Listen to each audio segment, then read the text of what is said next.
What's going on, you guys? My name is Zach Hartley, and in this video we are going to review the Q3 financials for Drone Delivery Canada. Here is everything you need to know. Let's go. Okay, so if you're not familiar with Drone Delivery Canada, then you got to check out my YouTube channel. I have made several videos about the company, including when I bought in at 65 cents and 2 separate interviews with the CEO, Michael Zahra. I currently hold a position in the Canadian version right now. I'm in at 65 cents, current price is 92 cents, and I'm up about 41% right now, so I am definitely biased as I make this video, but it is not a sponsored video. Now, let's dive into the meat and potatoes here. We are going to be reviewing basically the last quarter that they just reported. The financials came out today, and everything that I'm about to review in this video is available at cdar.com. Otherwise, I will post another link for where you can find it. But let's start off with the balance sheet. This is where I like to start with companies because the balance sheet explains how they got to where they are at. If a company does $100 million in revenue with absolutely no debt, that's super impressive. But if they do $100 million in revenue with $1 billion in debt, that's a very different story. And so you want to be able to know that and understand it before you look at the rest of the financial statements. And that's why we start with the balance sheet. And so this is where I start. And when you look at the balance sheet for Drone Delivery Canada, it's actually very impressive. It looks very, very healthy. And just the first thing you look at is total assets, $36 million. Total liabilities, under $2.4 million. They have an excellent book value right here, a phenomenal current ratio, which would be your current assets divided by your current liabilities. In this case, it's probably like 15, which is just absolutely phenomenal. And pretty much every ratio you do on this balance sheet looks great. They have $31 million worth of cash in the bank, and we're going to take a look at the cash flow statement in just a second here. But as of right now, they have tons of runway. They're doing extremely well, and the only thing that you might knock them for on this balance sheet is a deficit right here. So far, they've burned through $73 million to get to where they're at today. Now, it is not in debt. That means that they have raised money in order to do that, and so people like me and you and other shareholders have been the ones that have funded that. But what's great about it is the company has no debt. They do have a bit of a deficit though, but that's never going to come back and haunt them because they don't have to repay it. It's me and you holding the shares. Now, when we look at the income statement here, this actually shocked me, this surprised me, and it wasn't what I was expecting because the revenue had declined, the revenue had gone down, and it had gone down fairly significantly. This income statement is reported in Canadian dollars, not in thousands or millions. So realistically, the company did $6,286 in the 3-month period ended September 30th, which is not very impressive in any way. My YouTube channel does more than that, so that's a little bit disappointing. But we're going to dive into the reasons behind that coming up here. Now, the other numbers here are also fairly important. Most of them are up. So most of the operating expenses have gone up year over year, which is sort of what you would expect. If you weren't looking at the revenue numbers, you would say that this company is growing. They're making good progress. They're bringing on new projects, and you would expect all of these numbers to go up. It's a little disappointing that the revenue didn't go up, but that's okay. We're going to talk about that in 1 second.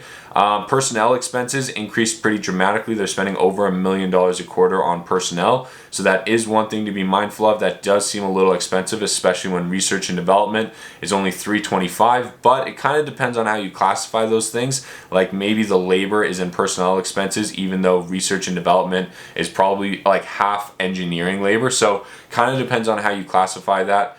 Definitely something to keep an eye on though. And then share-based compensation is probably the one that is down the most, from $958,000 down to $268,000. So they're reining in that share-based compensation a little bit, at least over the last 3 months. $6,000 in revenue, but the company did lose operating loss or net loss of $3.32 million.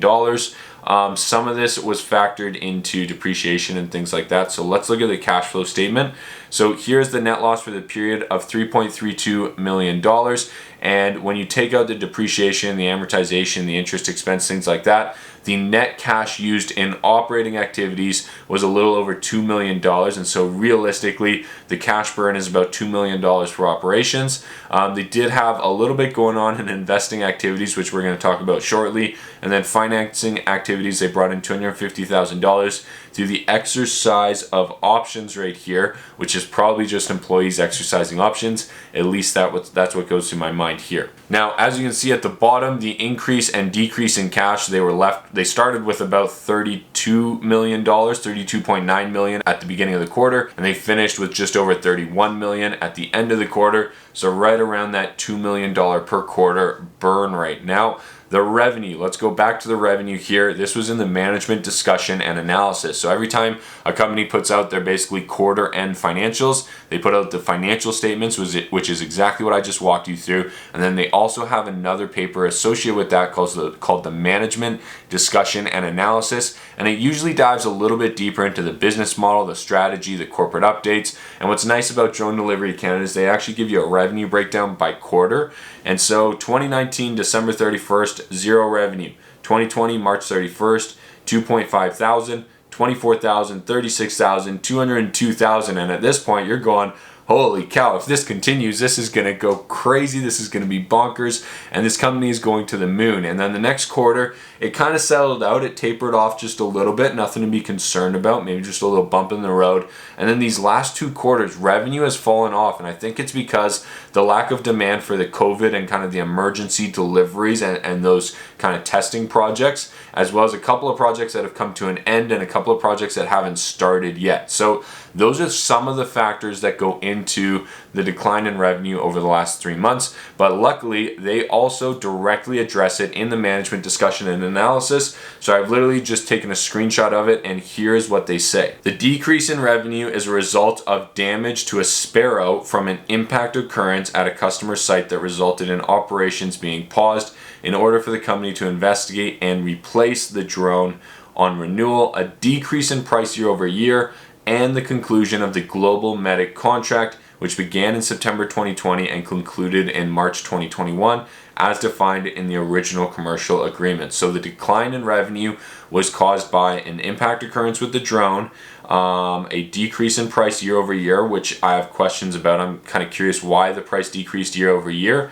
and then the conclusion of this contract, which we just talked about. So it kind of makes sense. I do have some questions and I want to know more about the impact occurrence. And then when you read about how the revenue looked over the 9-month period, it was directly underneath it, but it was on 2 pages. So I took another screenshot of it. And this is really interesting. They kind of talk about the 9 months so far this year compared to the 9 months so far last year and some of the changes here. But what really caught my eye, and which I wasn't aware of and which I just didn't know about, was this here. So the increase was partially offset by a result of damage from 2 separate impact occurrences at a customer site. I didn't realize there was 2 separate occurrences. I thought it was just 1, but now we're finding out that there was 2. Maybe that was reported before, I just didn't know about it. But that actually surprised me, is that in the last little while, probably 6 to 9 months here, there has now been 2 impact occurrences at customer sites, which is a bit of a red flag and a little bit of a concern, considering the whole position and the whole value proposition behind Drone Delivery Canada is that they give you the entire package with the flight management system, and clearly there was some bugs that are just being worked out in these younger stages. So obviously it's a young company, they're growing, they're trying to scale up, there's gonna be issues like this, but I didn't realize there was 2 so close together, so that caught me off guard. I didn't know if that had been reported before. Now the other thing that everybody wants to know about is the Condor drone. This is like the crown jewel of the company, what everybody is so excited about, and it looks really cool. I've actually been to the facility. I went and visited Drone Delivery Canada a few months ago when I was in Toronto. I went to the facility, I saw the Condor, they were working on it, and they even started up the engine, so it exists. There's a video of it, it exists, but it's not ready. It's not quite ready. And when I interviewed Michael Zahra to ask about it, I said, hey, what's holding it up? What do you got to do? And he said, we got to do more testing, and we got to do a couple of different things. And I said, the testing, who's requiring the testing? Is it Transport Canada, or is it Drone Delivery Canada? Is it you guys that need to do your own testing, or are you trying to pass somebody else's test? And he said it was their own testing. And so that leads me to believe that they're still trying to develop and finalize the Condor. It sounds like it's approved to fly as soon as it's ready to go. It sounds like they already have the system and the infrastructure to fly it. They just need to make sure that they can actually fly it properly, and they are still putting it through the test. So this is what they say. Company anticipates endurance testing scheduled for Q4 2021 in Ontario. Additional testing is anticipated in Q1 2022 in Foremost, Alberta. So this is what they're saying. The company anticipates endurance testing scheduled for Q4 2021 in Ontario, and additional testing is anticipated for Q1 2022 in Foremost, Alberta. So this Condor is still going to be testing in Q1 of 2022. And then based on successful completed testing to date, the company continues to believe it will be in a position to deploy the Condor in certain low-risk commercial pilot applications in remote and rural environments as intended, with no date or no anticipated deadline or no anticipated launch date. They kind of leave us hanging again. They don't give us a whole lot of information here except for continued testing in Q1 2022. So we are at least 4 to 5 months away from somebody using the Condor to deliver, and that would be best case scenario right now. Now, the other concern that I've seen a lot of people have is insider buying, and how many shares does Michael Zahra own, and what does the management actually look like? And so I did the due diligence. I went into SEDI, S-E-D-I. I don't know if that's actually the right way to say this, but you can find all of this information online. You just have to kind of do some digging and some filtering. But basically, this is what Michael Zahra owns right now, and it's all publicly available, so this is very easy to find.